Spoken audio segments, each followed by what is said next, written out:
नेपाल की जनता को बधाई बहुत बहुत कि वहाँ नेपाल जनता पार्टी जैसी एक राजनीतिक पार्टी कार्य कर रही है। आम तौर पर राजनीतिक पार्टियाँ केवल राजनीति करती हैं, पर नेपाल जनता पार्टी के बारे में जानकर मालूम पड़ा कि पहली ऐसी राजनीतिक पार्टी है जो केवल राजनीति के लिए नहीं बल्कि केवल देश के लिए नहीं, पूरी मानवता के कल्याण के लिए कार्य कर रही है। इनका उद्देश्य कि नेपाल एक हिंदू राष्ट्र बने, नेपाल की उन्नति हो, नेपाल को तीर्थ के रूप में पूरे विश्व के अंदर प्रसिद्ध किया जाए, अपने आप में एक दैवीय कार्य है, पुनीत कार्य है।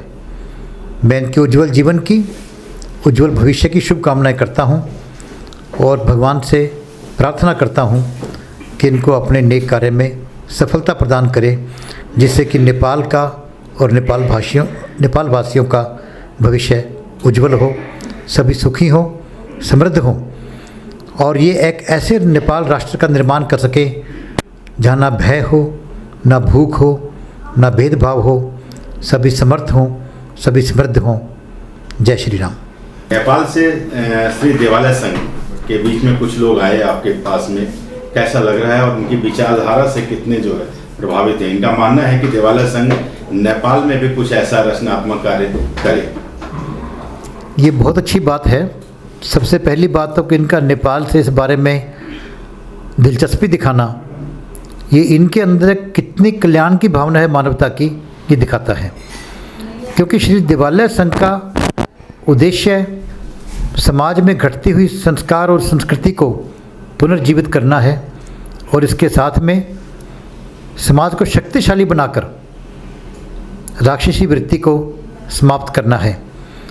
पिछले बहुत सदियों से समाज में शांति की बात तो हुई पर शक्ति की बात नहीं हुई, लेकिन बिना शक्ति के शांति हो ही नहीं सकती, ये आज हर व्यक्ति मानने लगा है।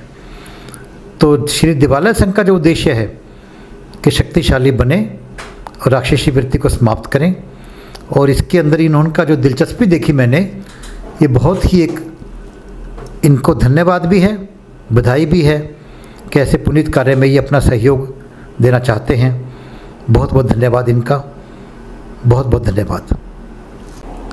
नमस्कार दोस्तों, मैं हूं रजनीकांत, आप देख रहे हैं नेशनल थॉट्स और आज हम बात करेंगे नेपाल जनता पार्टी के राष्ट्रीय अध्यक्ष से और उनसे जानेंगे कि क्या कुछ है मौजूदा हालात में नेपाल की स्थिति।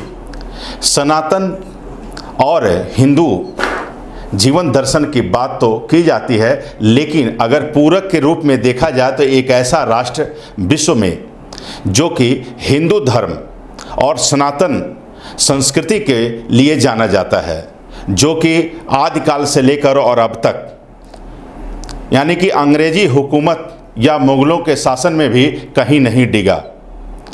हम ऐसे राष्ट्र के और ऐसे देश के एक पार्टी के राष्ट्रीय अध्यक्ष से बात कर रहे हैं, जिस पार्टी का नाम है नेपाल जनता पार्टी। सर, आपका बहुत बहुत स्वागत है। धन्यवाद।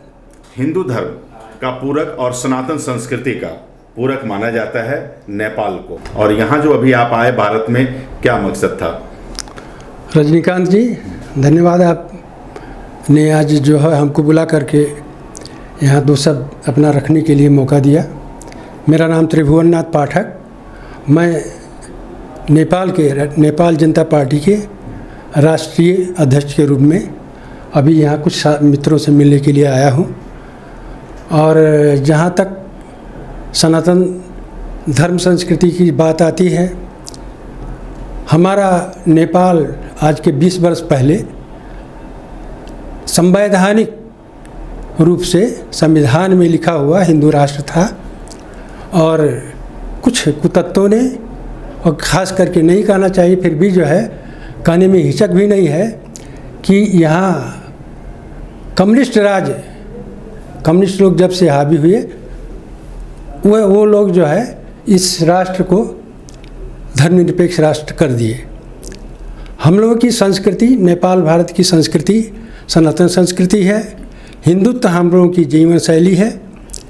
दोनों राष्ट्रों की प्रेम संबंध या भ्रातृ संबंध कहिए या दोनों देश की जो है संबंध को जो है लेकर के जो भी कहा जाए, हम लोग के संबंध के बीच में सनातन संस्कृति ही उसके केंद्र बिंदु में है।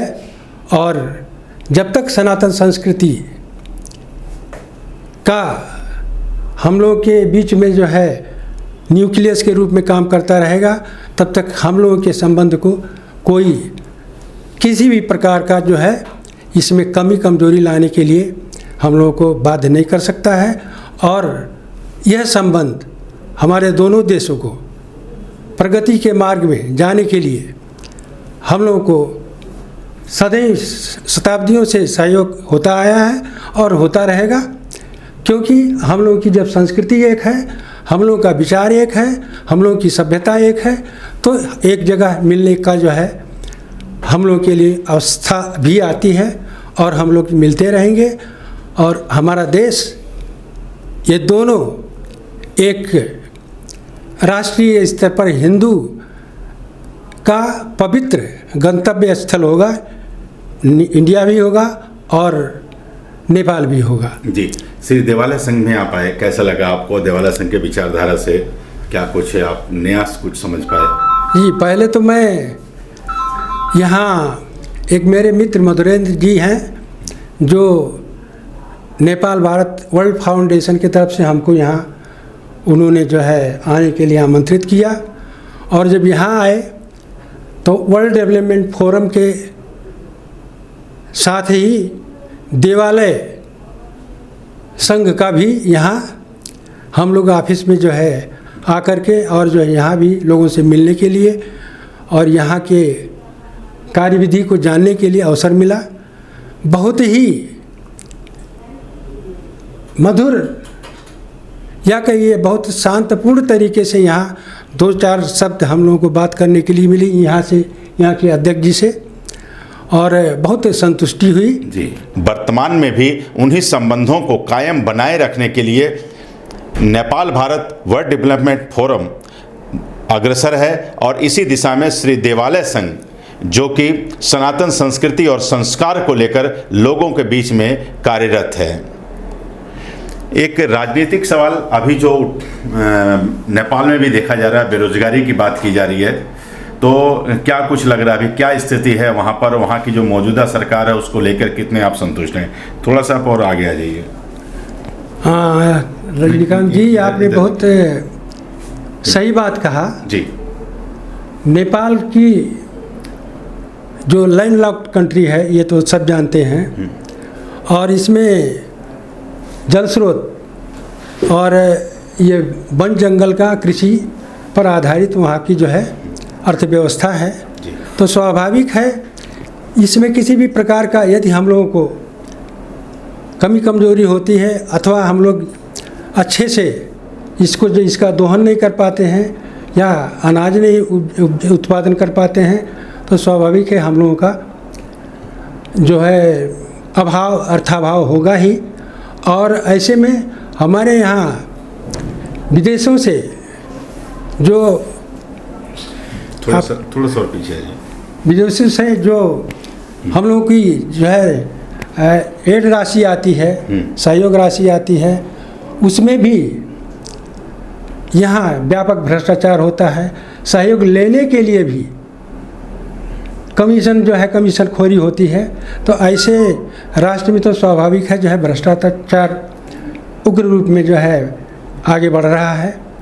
और ऐसी स्थिति में जो है हम लोगों को तो अर्थाभाव कहिए अथवा बेरोजगारी का जो है सामना तो करना ही पड़ता है। जी, अब कैसी पार्टी और कैसी विचारधारा नेपाल में लाने की जो आप लोगों की पहल है, कैसा होना चाहिए और कैसा ला रहे हैं, कैसे आंदोलित कर रहे हैं, कैसे विचारधारा लोगों तक पहुंचा रहे हैं? रजनीकांत जी, हम लोग कल्याणकारी लोक के कल्याण की बात करते हैं और हम लोग यहाँ हिंदू जो सनातन संस्कृति वाले अपना पहचान तक बाह्य आक्रमण हो रहा है, विभिन्न धर्मावलंबियों का आक्रमण हो रहा है और जो है धर्मांतरण का भी गति तीव्र गति से हो रहा है। तो ऐसी अवस्था में स्वाभाविक है कि हम लोगों को जो है अपनी सभ्यता संस्कृति को बचा करके जो हम लोग काम करेंगे और जो हमारी प्रकृति है तभी हम जो है सफल हो पाएंगे। तो हम लोगों का, हमारी पार्टी का विचार है कि जो हिंदू राष्ट्र है, जो सनातन संस्कृति है, उसको संरक्षण देते हुए और ये हमारी राष्ट्रीयता सांस्कृतिक होनी चाहिए। इसी में हम लोग एकबद्ध हो करके और देश विकास में हम लोग लग सकते हैं और अपने देश की को समृद्धिशाली बनाने में हमको जो है सहयोग मिलेगी। नमस्कार दोस्तों, आप देख रहे हैं नेशनल थॉट्स और मैं हूं रजनीकांत। आज हम बात करेंगे नेपाल के राजनीति पर। नेपाल के राजनीति में एक नेपाल जनता पार्टी, और आपने देखा होगा कि 2 दशक पहले किस तरह से नेपाल में नेपाल कांग्रेस और कम्युनिस्ट पार्टी दोनों के शासन और सत्ता को भी देखा है। और अब हम बात करेंगे नेपाल जनता पार्टी के। राष्ट्रीय प्रवक्ता हमारे साथ हैं और आज हम इनसे जानेंगे कि क्या कुछ उन पार्टियों में कमी रह गई, कहाँ वो चूक गए जनता को अपने साथ लेने के लिए। सर, आपका बहुत बहुत स्वागत है। धन्यवाद।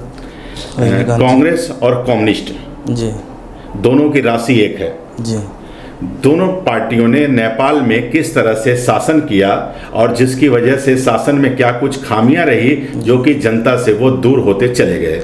मैं बहुत विस्तार में ना कहकर आपसे यही बताना चाहूँगा कि कांग्रेस देश को, नेपाल को दीमक की तरह चाट रही है और जो वहाँ की कम्युनिस्ट पार्टी है वो लाल सलाम का नारा देकर वहाँ के गरीब, पिछड़े, वंचित, शोषित, पीड़ित लोगों का एक संगठन बनाकर अपना जो है 17,000 लोगों को मारकर जो है नेपाल कम्युनिस्ट पार्टी के प्रधानमंत्री, जो पूर्व प्रधानमंत्री रहे हैं प्रचंड जी, ठीक उसी तरह कम्युनिस्ट के अन्य नेता जो भी रहे हैं, ये सारे लोग केवल अपना पेट पालने के लिए, अपने परिवार पालने के लिए, परिवारवाद का, जैसे श्रीलंका में आपने देखा होगा उसी तरह नेपाल में भी कम्युनिस्ट पार्टी के लोग परिवारवाद को बढ़ावा देकर नेपाल को गर्द दिशा में ले जा रहे हैं। सनातन संस्कृति के खिलाफ हैं। जो संत सनातन धर्म के खिलाफ रहेगा उसका नेपाल में ज़्यादा दिन तक राजनीति संभव नहीं रहेगा।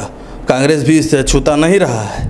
कांग्रेस के कुछ ऐसे लोग हैं जो सब सनातन संस्कृति, हिंदू परंपरा, भारत नेपाल के संबंधों के विषय में विशेष रूप से झुकाव और लगाव रखते हैं। लेकिन कुछ कांग्रेस में भी ऐसे लोग हैं जो चीन के प्रभाव में आकर अथवा कुछ अन्य वैदेशिक शक्तियों के प्रभाव में आकर जो है नेपाल से हिंदू राष्ट्र को जो है मुक्त कराने के लिए, जब नेपाल में संविधान सभा का घोषणा हो रहा था, जब नया संविधान लागू हो रहा था, उसमें सहयोग किया, कम्युनिस्ट का सहयोग किया, जिस कारण आज नेपाल हिंदू राष्ट्र के रूप में नहीं है। और उसको पुनर्स्थापित करने के लिए नेपाल जनता पार्टी तन मन और वचन से, धन से, जो भी है, एक राष्ट्रीय स्वरूप लेकर देश के समान विचारधाराओं के राजनीतिक संगठन, शक्ति, जितने भी लोग हैं, सबको जो है संगठित करके, सबसे सहकार करके, सलाह करके जो है नेपाल को पुनः हिंदू राष्ट्र के रूप में स्थापित करने के लिए लगी हुई है। जी, यानी नेपाल को हिंदू राष्ट्र स्थापित करने के लिए वचनबद्ध होकर नेपाल जनता पार्टी नेपाल में राजनीतिक पटल पर कार्य कर रही है। और जैसा कि आप अभी एक किताब के माध्यम से भी देख रहे हैं, बुकलेट है जो कि पार्टी का अपना एक एजेंडा है जिसके अंदर नेपाल जनता पार्टी, और इस पार्टी का यही उद्देश्य है कि नेपाल को किसी भी तरह से हिंदू राष्ट्र स्थापित किया जाए।